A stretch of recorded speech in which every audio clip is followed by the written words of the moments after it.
Bismillahirrahmanirrahim. Assalamualaikum warahmatullahi wabarakatuh. Halo Bunda Bundi semuanya. Ketemu lagi dengan saya Rati Hidayah. Di sini kita akan sama-sama belajar tentang peta konsep konseptual perkembangan kognitif anak usia dini. Oke.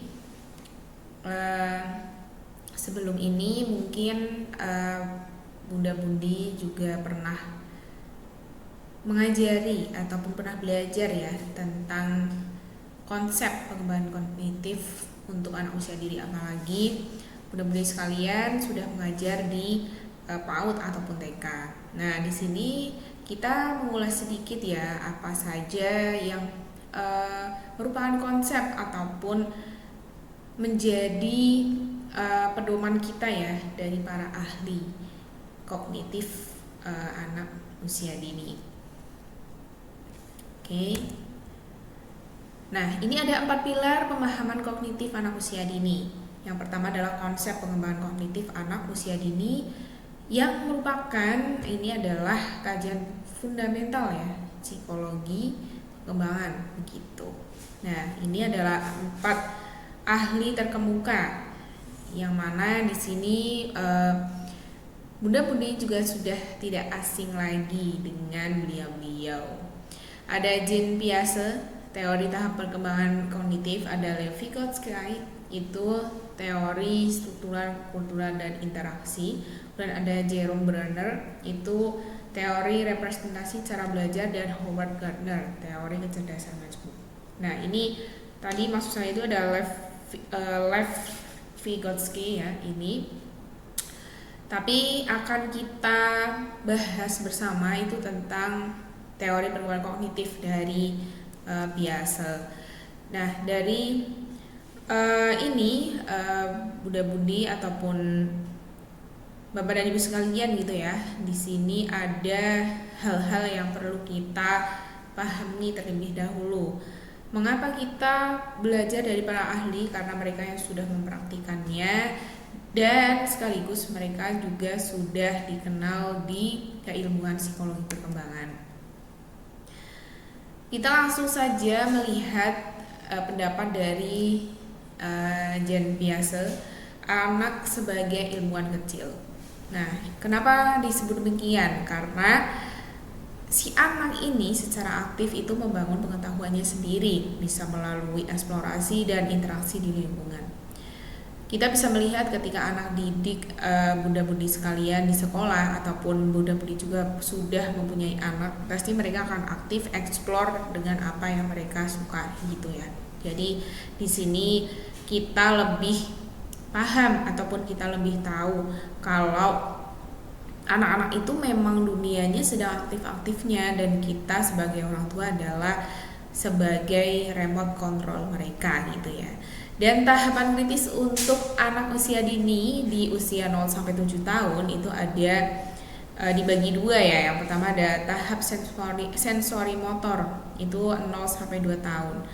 Ini adalah belajar melalui panca indera dan gerakan. Pencapaian kognitif utama adalah pemahaman objek permanen, bahwa objek tetap ada meskipun tidak terlihat.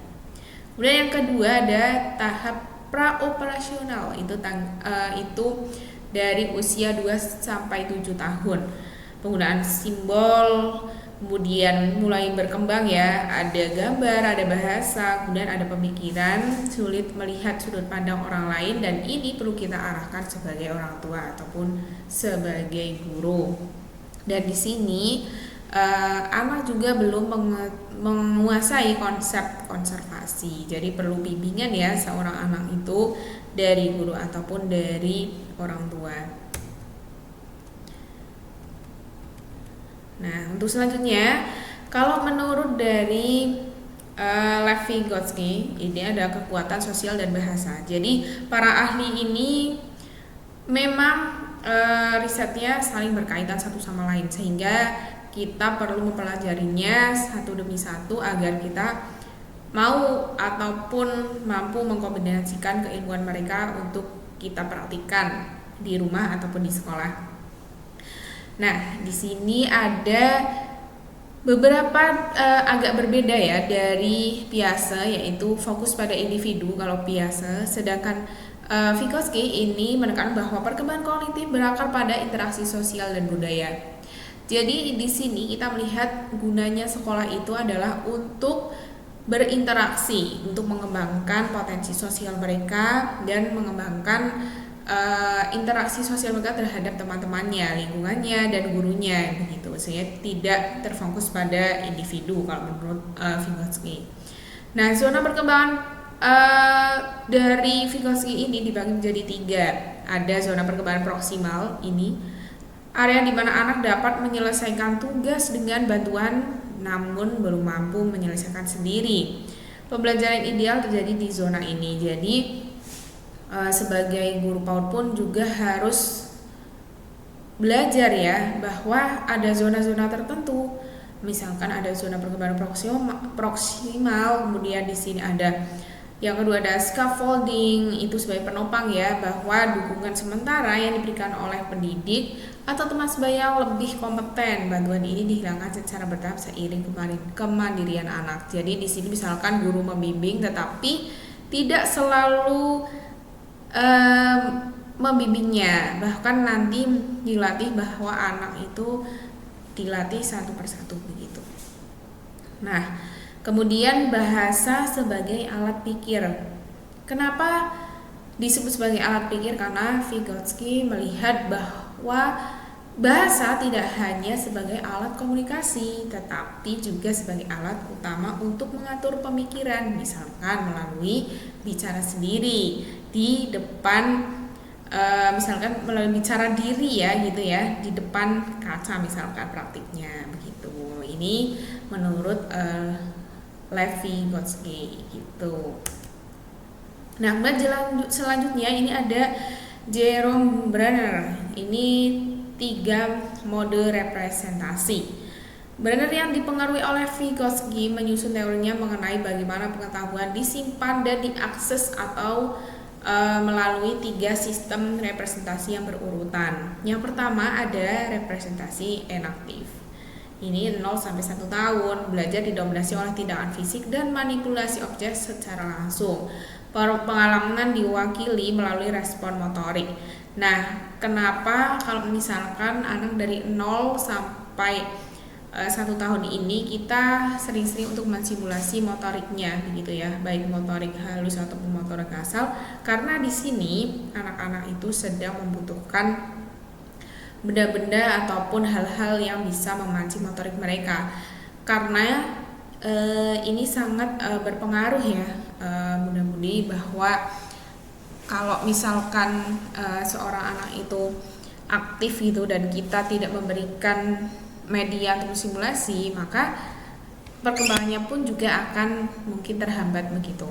Nah, selanjutnya Brunner juga menciptakan representasi ikonik gitu ya, gitu ya, 1 sampai 6 tahun ini, bahwa pengetahuan dipresentasikan atau direpresentasikan melalui gambar, diagram dan visualisasi. Jadi anak dapat belajar tanpa tindakan langsung hanya dengan melihat dan meniru secara visual. Nah, mungkin usia-usia TK gitu ya, itu kan idealnya kan di usia 5 tahun ya, karena mereka juga sudah bisa melihat ataupun membedakan gambar, kemudian meniru begitu ya, gambar yang sudah disediakan oleh bunda-budi ketika di sekolah. Nah, kemudian ini ada representasi simbolik ya. Ini ada 6 tahun ke atas. Jadi pengetahuan disimpan mulai simbol abstrak seperti bahasa, kemudian kata-kata dan rumus matematika. Ini adalah model paling fleksibel dan abstrak. Nah, kenapa tujuan dari mata kuliah ini, matematika, itu masuk di dalam mata kuliah yang paling mudah untuk menjadi strategi kognitif di anak usia dini, karena di sini dengan matematika sederhana kita bisa membimbing anak didik kita begitu nanti. Untuk selanjutnya di sini ada Howard Gardner, mengembangkan kecerdasan majemuk. Mohon maaf saya batuk. Nah, Howard Gardner mengembangkan kegiatan majemuk, yaitu Gardner menentang pandangan tradisional tentang kecerdasan tunggal IQ. Ia mengungkapkan bahwa setiap individu memiliki minimal 8 jenis kecerdasan yang bekerja secara independen dan unik.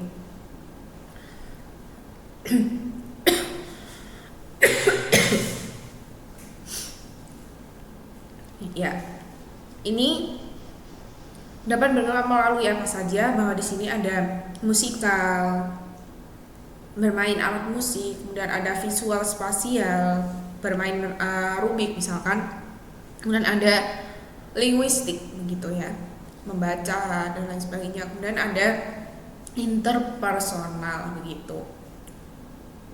Oke. Nah, dalam PAUD penting untuk menyediakan lingkungan yang kaya simulasi untuk mendukung seluruh spektrum kecerdasan ini, bukan hanya logika, matematis, dan linguistik. Jadi di sini memang harus dipraktikkan dan harus ada alatnya untuk saling berinteraksi ataupun saling praktik satu sama lain, begitu Bunda Buni. Nah, kemudian di sini ada ikhtisar komparatif teori kognitif. Nah, ini dari Piaget, tahapan perkembangan individu gitu ya. Tadi kalau misalkan disuruh membedakan bahwa kalau Piaget itu tahapan perkembangan individu, kemudian di sini ada sensori motor dan praoperasional, kemudian di sini ada pembelajaran aktif, discovery learning, menemukan gitu ya. Kemudian Vygotsky itu peran sosial, budaya dan bahasa, CPD, dan private speech, interaksi, kolaborasi, dan scaffolding. Kemudian dari Brunner, mode representasi ada enaktif, ikonik, dan simbolik. Nah, di sini enaktif dan ikonik ya yang memang menjadi ciri khas dari Brunner. Itu adalah pengajaran spiral representasi visual. Kemudian ada Gardner, ini adalah kecerdasan majemuk, bukan IQ. Potensi unik anak, begitu. Kurikulum yang terdiferensiasi dan kaya kegiatan. Nah, dari keempat ahli ini bisa membantu Bunda Buni untuk merancang RPPH ya di PAUD yang ibaratnya holistik, mengakui bahwa kognisi adalah proses internal dan sosial dan beragam begitu.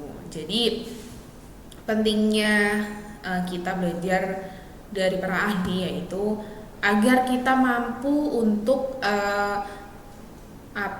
setidaknya itu kita bisa memilih mana sih yang memang cocok untuk anak-anak kita di sekolah gitu. Kalau misalkan Bunda Buni ingin menggunakan teori biasa, silakan. Kemudian menggunakan Vygotsky silakan, menggunakan Gardner juga silakan, karena di sini kita sesuaikan dengan perkembangan si anak, dan masing-masing individu pun juga perlu perlakuan masing-masing. Walaupun nanti ketika di kelas itu kita tidak bisa membedakan mana yang misalkan ini si anak bakat A kemudian punya bakat B dan lain sebagainya, tapi alangkah baiknya kita mempunyai dua cara untuk pembelajaran. Yang pertama memahami individunya dulu begitu secara personal gitu. Nah, kemudian nanti secara berkelompok mungkin akan lebih baik begitu. Gitu ya Bunda Buni untuk teori dari para ahli. Baik, itu saja, nanti kita lanjutkan untuk tanya jawab. Oke. Terima kasih.